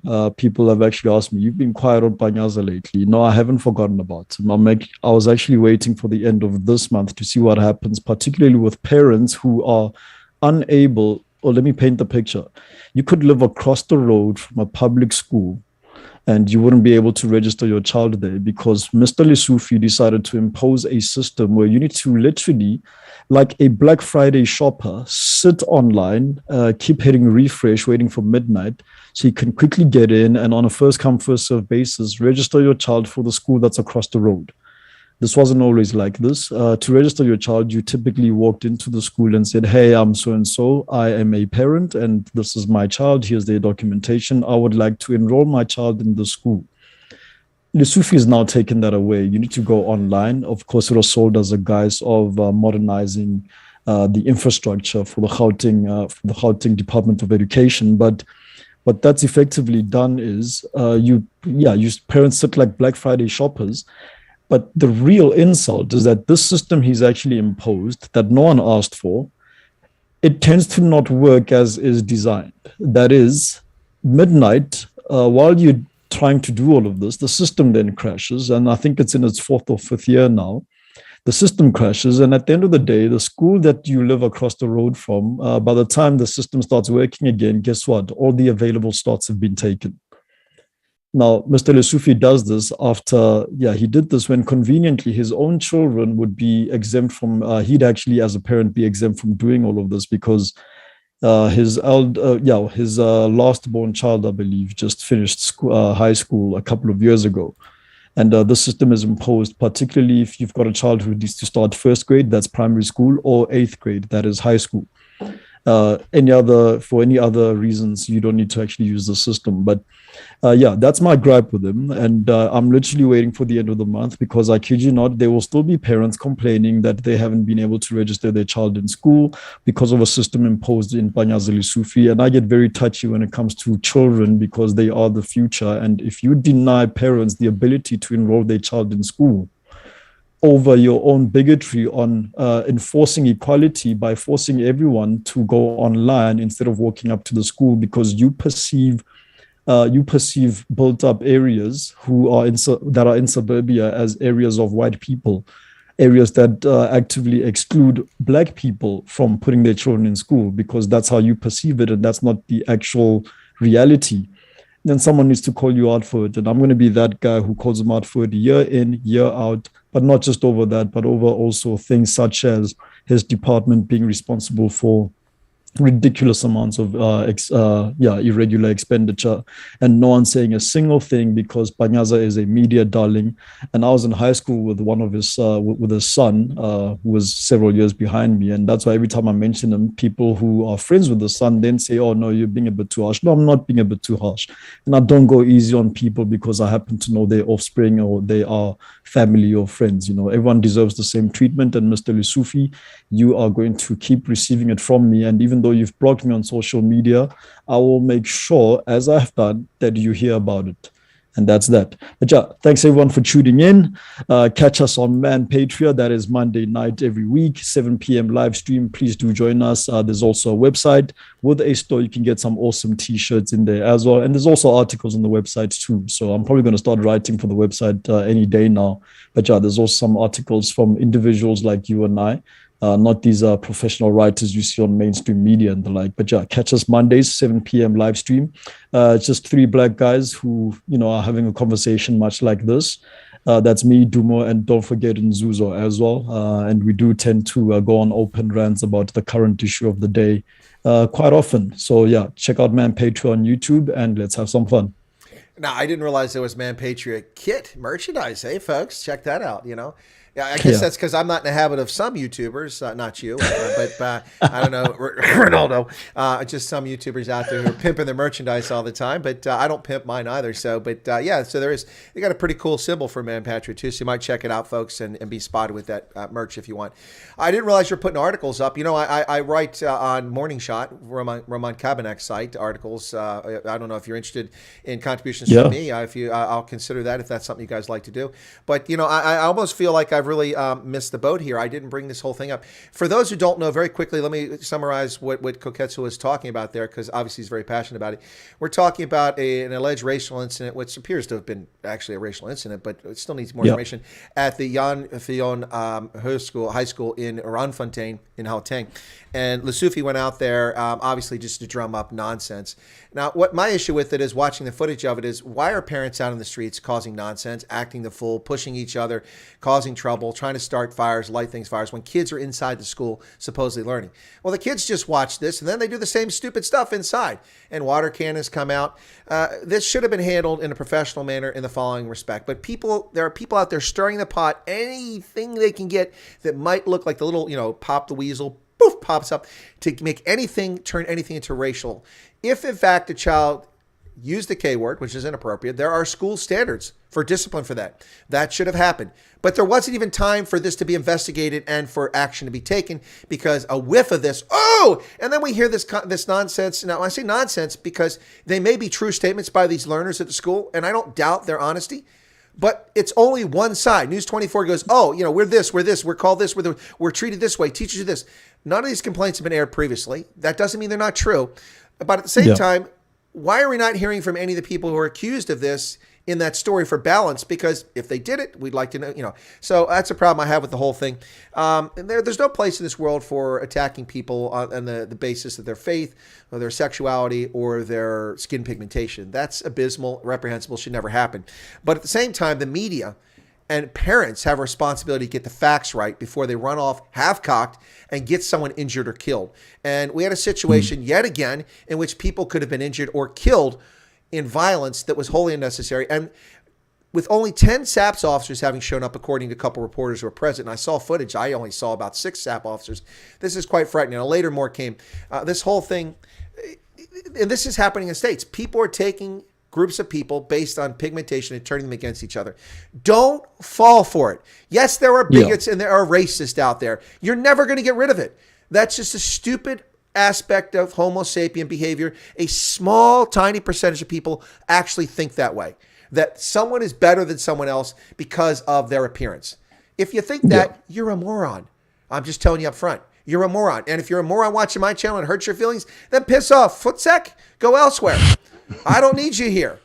But my audience isn't like that, as far as I know. So, you know, that's always going to be there, no matter what we do. We could hook people up to machines and bleed their brains, and there'd still be some stupid people like that. The good news is it isn't 10 or isn't even 3%. It isn't 5, it isn't 10, it isn't 50% of the population.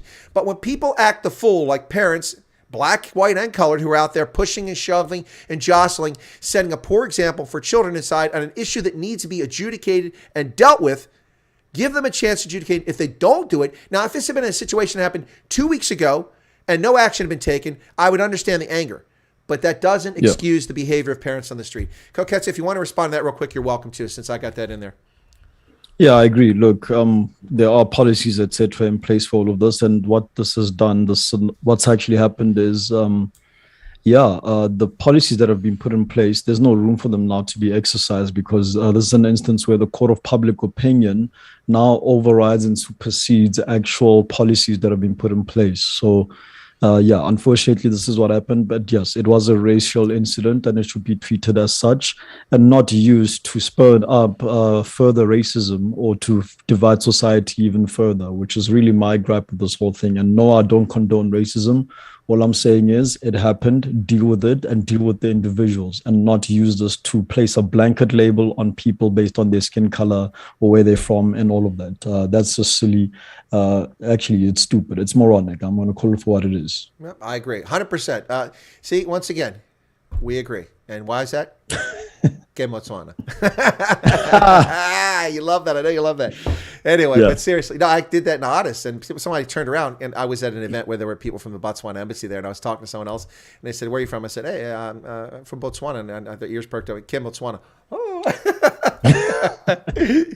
Botswana love that when people recognize their culture. I mean, everybody loves that, but I mean, 4 million people is a relatively small number of human beings on this planet, and when Botswana hear people respect their culture, they just love it. They do, and with good reason. I think they should. Yeah. Anyway, true. All right, folks. Koketso, I'm going to put you in the waiting room. Then I'm going to close up here, and I got some admin things about other broadcasts today. Thanks a lot once again, Kia Laboa. It's a pleasure to have you on the program. The nako crowd of 4 at the moment is 2. Maybe next time we can get all 4 of us on here for the first time. All right, folks, that's Koketso Retsani. And a lot of people said, you never heard of this guy. Well, go check out Manpatria, or Manpatria, if you want to say it that way. Great website. These oaks are really, really articulate, really well-educated, very thoughtful, critical thinkers. They're nice guys. So check it out. Okay, so here's the admin update. Ronaldo is not available today, so there will be no Wednesdays with the Colonel on Ronaldo host program. So, no, we can't shill his merch today. Just kidding, Ronaldo. So that won't be happening. I will be doing a Night Owls, or Barn Owls, as some people like to call it. That'll be happening at 9:35 CAT, Central Africa time, South Africa, Botswana, Namibia time, at 2:35 Eastern Standard. We'll be back here. We'll talk a little about this conversation, also the news of the day, and just kind of have a lekker conversation and chat about things. So I'll be back in 2 hours, well, less than 2 hours now, an hour and 40 minutes from now, on Night Owls. But I will not be on Ronaldo's program today. We have to pass on that today. Thank you so much, folks. Be sure to smash the like button on your way out the door. It costs you nothing but a moment at a time. And, all you have to do is push that button right down there and listen to this. That was easy. See how easy that was? By the way, I saw 1 or 2 people mention that they like the bookshelves, put a lot of time and effort into making those things happen. You see my new bookshelves behind me. There'll be more books on them. It was a rush job to get the last one completed this morning and then move my carpet around and put those things up back there. So I hope you guys like it. See you in a little over an hour on Night Owls. Thanks a lot, everybody. God bless and have a lovely day. Be safe out there if you don't make it back for Night Owls. Appreciate your support for the channel. Smash the like button. Feel free to leave a comment behind on the video if you like. and any comments. And for those of you just being introduced to Koketso Ritsani for the first time, welcome to the party, folks. Welcome to the party. And then come in next time we do this. Dumo Dengo will be here, and Zuzu may also be here as well. So you'll meet some really interesting folks. That's what we're trying to do, and spread the conversation around and talk about topics that matter. See you shortly on Night Owls. Cheers, everybody.